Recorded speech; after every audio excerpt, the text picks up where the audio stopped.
Il fait beau aujourd'hui, merci Sudel. Monsieur le maire, mesdames, messieurs les élus, mesdames, messieurs, c'est avec beaucoup d'émotion que je prends la parole aujourd'hui.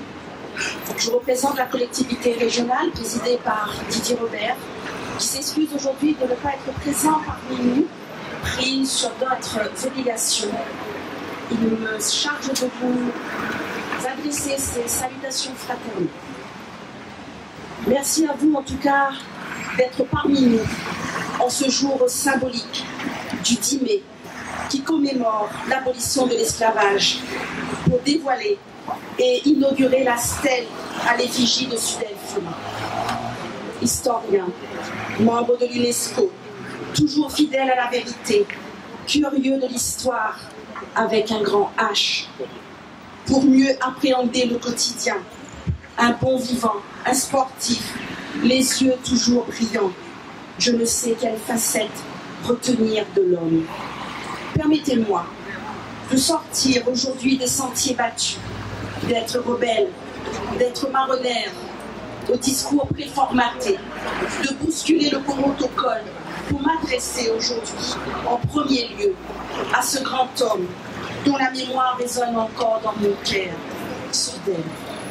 Sudel, te voilà sculpté dans la lave par ta sœur Dolène Fuma Curtis. Merci Dolène, merci pour cette belle œuvre que tu me laisses aujourd'hui. Sudel, te voilà posé dans un rond-point d'où l'on peut voir ta tête sous les angles. Sudel, te voilà sujet de discours, toi qui en as tant écrit. Sudel, te voilà Sudel, nom de monument culturel. Sudel, te voilà décliné sous toutes les coutures. Sudel, tel est l'écho de ton nom, c'est que même mort, ô combien il est difficile de prononcer ce mot. Tu es parmi nous, Sudel.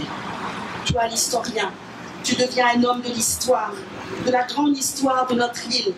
Toi qui as voulu la coucher sur le papier, toi qui as souhaité te battre pour la porter aux plus hautes instances et dans les programmes scolaires, cette histoire ancienne, meurtrie, d'escarification de l'esclavage, mais aussi plus récemment de l'ordonnance de Debré et des enfants exilés de force dans la Creuse, au département français en mal de main-d'œuvre. Sudel, de toi, je retiens tout cela entendu, mais je retiens en priorité l'homme, cet homme d'honneur, l'homme au sourire transparent qui illuminait bien souvent ton visage, l'homme aux yeux rieurs qui croquait la vie à pleines dents, le pêcheur qui aimait la mer et que la mer a englouti en mauvais matin. Le chagrin qui m'habite est à l'image de ta joie de vivre intense. Et si l'on a envie aujourd'hui de te rendre un hommage, Sudel, d'offrir aux habitants de Sainte-Suzanne ton sourire et tes yeux dont les pattes doigts dessinaient le bonheur, c'est aussi parce que cette ville agricole est porteuse d'un bout de notre histoire, celle que tu racontais dans de nombreux ouvrages que tu as écrits, pour ne citer que cela, les 12 lutins, ces luttes à quartier français, son maire surnommé Kita Kunte, ton petit nom gâté qui fait clin d'œil à ton nom. Sudel, j'ose espérer que ce premier hommage dans cette ville sera suivi d'un autre avec l'ouverture du centre culturel de quartier français que j'imagine bientôt. Il ne s'agit pas aujourd'hui.